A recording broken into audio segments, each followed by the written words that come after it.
Bom, gente, então seguindo, eu quero que vocês se atentem às questões das propagandas que eu falei que eu vou dar de exemplo para vocês, tá bem? É, Primeiro passo, eu quero que vocês assistam as propagandas. Eu disponibilizei o link lá, tá lá assim, vídeo um, 2 e 3, tá bem? O primeiro é uma propaganda da Natura. Eles fazem uma ambientalização, nossa palavra, grande, dentro de um aeroporto. Eles colocam depois do desembarque, nas plataformas, eles colocam nas esteiras, né? Algumas caixas de presente com o nome das mulheres que estavam saindo daquele voo. E ali tinha alguns produtos de maquiagem. E tinham estandes também de maquiagem, pessoas entregando maquiagem e tudo mais. Eu falando assim, de maneira bem rápida, assim, vocês escutando, eu narrar a propaganda, tem um efeito. Quando vocês assistirem essas propagandas, vocês vão perceber como que as pessoas reagem àquele determinado estímulo. Então, aquelas mulheres, elas recebem alguns presentes que despertam algumas sensações, tá bem? Essas sensações que essas mulheres que são despertadas nelas, elas trazem uma emoção, despertam uma lembrança. Isso vira percepção, tá bom? Então, a sensação é aquele primeiro passo, aquele primeiro sentimento. Quando eu consigo colocar na sensação uma impressão minha, vira percepção. Vou dar um exemplo que tem uma senhora que fala que conheceu o marido dela no aeroporto.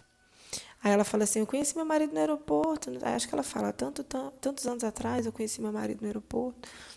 E imagina quem está aqui, que está indo para namorar, que não sei o quê. Então, ela teve a sensação, ela teve a textura do batom, ela sentiu os cheiros e cores, e ela atribuiu aquele momento a algo que ela já viveu. Isso vira percepção. E olha como é importante explorar esses sentidos das pessoas dentro das propagandas. Olha como o neuromarketing traz todo um estudo, toda uma estrutura por trás disso. Isso é extremamente importante.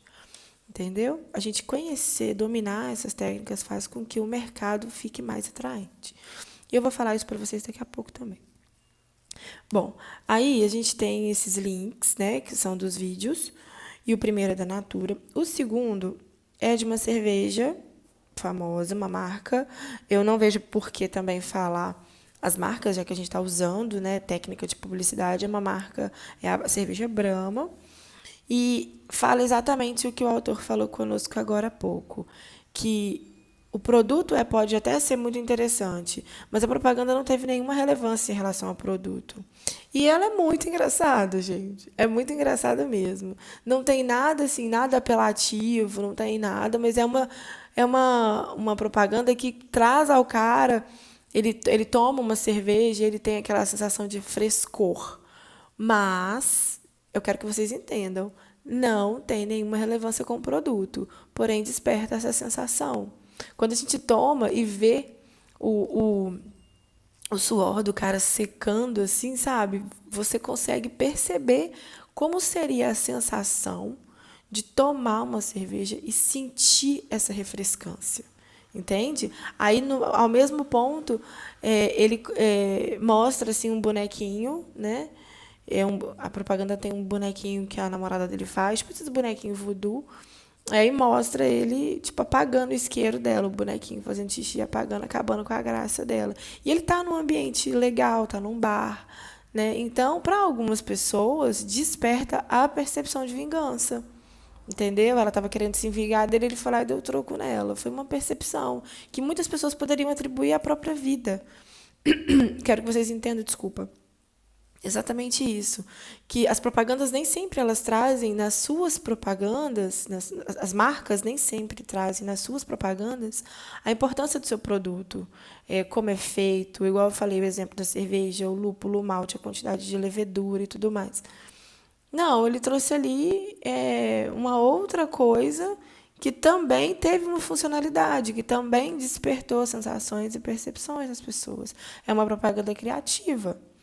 Então, isso é interessante, que vai ficar na cabeça de vocês. A ideia do marketing, a ideia do brand, que eu vou falar daqui a pouco, e a ideia do brand sense é exatamente isso. é a gente buscar trazer, atribuir uma característica à nossa marca, atribuir uma cara, um jeito Brahma de ser, por exemplo, um jeito Natura de ser, por exemplo. Tá bom? E aí eu trouxe uma terceira propaganda de cerveja, também de cerveja. É de uma propaganda de uma cerveja lá da Irlanda. E ela não está traduzida, não vai precisar de tradução. Tem uma legenda em inglês, né? Quem tiver dificuldade também pode tentar traduzir, mas é muito tranquilo porque a gente consegue perceber. O que eles fazem? Eles pegam pessoas aleatoriamente, o início é eles montando esse ambiente na rua, e as pessoas estão passando ali, eles pegam as pessoas e colocam dentro de um ambiente virtual, uma caixa, assim, eles fazem um ambiente, e a pessoa está com óculos 3D, e quando ela tira o óculos 3D, ela vem para aquela realidade. Ele estava na rua, eles fecharam. Eles vão fechar o cara num determinado lugar. E traz aquela pessoa o cheiro, a cor, o jeito, a gritaria de bar, música deles, a tradição de quebrar as garrafas para poder extravasar, que lá tem muito disso. Então traz todo um ambiente cultural, remete uma pessoa todo um momento de bar mesmo. E na hora que a pessoa tira o óculos 3D, a reação é exatamente essa, como que aquele ambiente traz percepções legais e lembranças bacanas, aquele cheiro. Entendem? Eu quero que vocês percebam isso, como que as propagandas nem sempre elas trazem questões próprias do produto, diferente da propaganda da Natura que a gente viu, como que é importante quando a mulher se sente mais bonita, o produto é um produto para beleza, né? Ela traz toda a relevância da marca dela também dentro daquela ação. Mas diferente das da cerveja, que eu citei, claro que tem muita propaganda de cerveja que é diferente, não estou generalizando, mas essas que eu citei, a gente tem que perceber isso. Eu quero que vocês sintam isso nessas 3 propagandas e a gente vai conversar sobre isso, né, quando a gente estiver no ao vivo, no vídeo aula. Tá bom? Bom, então, a percepção é o ponto de partida em que a cognição e a realidade se encontram. A atividade cognitiva mais fundamental, da qual emergem todas as outras. Então, eu quero que vocês entendam o seguinte: a percepção é o ponto de partida da cognição e da realidade. A sensação é a base da aprendizagem. Então, quando eu vejo, por exemplo, feixe de luz, que eu dei o exemplo para vocês, eu estou tendo uma sensação. É o meu cérebro captando aquelas ondas ali eletromagnéticas e eu estou aprendendo a sensação de enxergar aquilo como luz. Tá bom? E a percepção não. A percepção eu já tenho uma aprendizagem que teve lá na sensação, mais a realidade. Então, a percepção é a soma da sensação mais a minha realidade, ok? A atividade cognitiva é a mais fundamental, da qual a gente pode ser base para todas as outras atividades. Então, a percepção é a maneira como eu percebo o mundo, é a maneira como eu atribuo significado às coisas, ok? É o processo mental por qual os estímulos sensoriais são trazidos à consciência, tá? Então, por meio da percepção, a pessoa interpreta os fenômenos do mundo inteiro, né? Tudo o que acontece, eu dou significado a tudo que acontece, os fenômenos do mundo inteiro a mim, tudo que aquilo reage na minha vida e a posição que aquela coisa ocupa no espaço. Tá bom? Então, vamos pensar assim. Eu consigo atribuir significado vamos pôr, como, por exemplo, a Covid. Esse é o problema que a gente está vivendo, essa pandemia.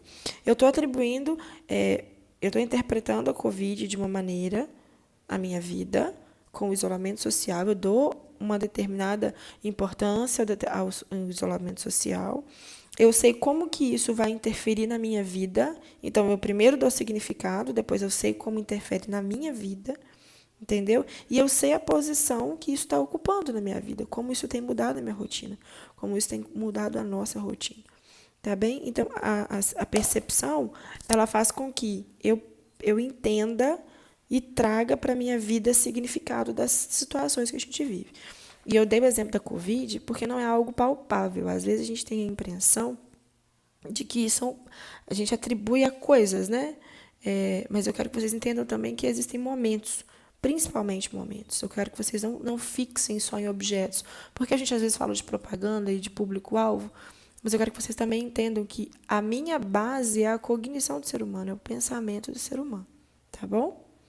Então, a percepção, ela conjuga a sensação, conjuga, que quer dizer aqui, gente, dá significado, tá? Com o significado que a experiência anterior lhe atribuiu. Portanto, depende da memória e do pensamento. Memória e pensamento a gente vai falar daqui a pouco, mais para frente, quer dizer, né? Mas a percepção, eu consigo atribuir um significado àquela situação que a sensação me proporcionou. Então, a gente tem primeiro um momento de sensação, depois que eu dou significado àquela situação de sensação, vira percepção. Por exemplo, a percepção ela possibilita o indivíduo a localizar uma vela, desviando de móveis e objetos na casa completamente escura. Bastam vultos dos obstáculos para permitir a identificação, embora os receptores dos estímulos percebam apenas sombras mal delineadas. Então, vamos imaginar que a luz foi embora na sua casa, ok? A luz acabou de ir embora. E você só tem a luz do seu celular. Vamos esquecer essa vela. Mas o celular está o celular está parado no lugar que não tem como tirar. Eu ia falar que está na bateria, mas é impossível, né, galera? Oh, meu Deus. Mas, enfim, o celular está preso lá, naquele lugar, só pode ficar ali. E ele está iluminando só uma determinada parte da sala, tá bom? E aí você pensa comigo, você tem que ir lá na cozinha para tomar água. E a luz tá uma luz assim, bem uma penumbra, tá bom? Você consegue desviar dos móveis. Sabe por quê? Não é só porque a gente está com uma meia claridade. Consegue desviar porque você percebe aquilo ali. Você consegue localizar tudo. Você consegue desviar de tudo. Entendeu? Porque vocês percebem, você sabe onde está tudo, você sabe para que significa as gavetas do armário, o que você guarda na sua estante. Você dá significado a tudo que está por ali. Ok? Então, quando a gente fala da sensação, a gente consegue abaixar essas luzes, a escuridão, os vultos, tudo muito pouquinho claro, pouquíssimas luzes. E aí você não consegue ver. Isso é a sensação, né? A sensação são essas sombras, é você não conseguir enxergar os espaços. Mas a sua percepção já atribuiu à sensação um significado importante. De que, peraí, mesmo com pouca luz, eu sei onde está tudo. Ok? Então, eu tenho que caminhar para a esquerda ou para a direita. Eu sei que meu remédio de cabeça está na última gaveta do armário e tudo mais. Mesmo que a minha casa seja uma bagunça, eu sei mais ou menos onde está cada coisa. Entendeu? Então, eu consigo atribuir significado a tudo, mesmo com essa sensação de pouca luz, de ver pouca coisa, de quase não enxergar. É porque eu já aprendi aquele caminho. Quando a gente fala, então, que a sensação ela antecede a percepção, é exatamente por isso. Porque a sensação me traz uma realidade e a percepção me dá significado a ela. E aí, um ponto importante, que é a diferença entre a sensação e a percepção. Eu vou falar no próximo slide, tá bem? Já deu nosso tempo.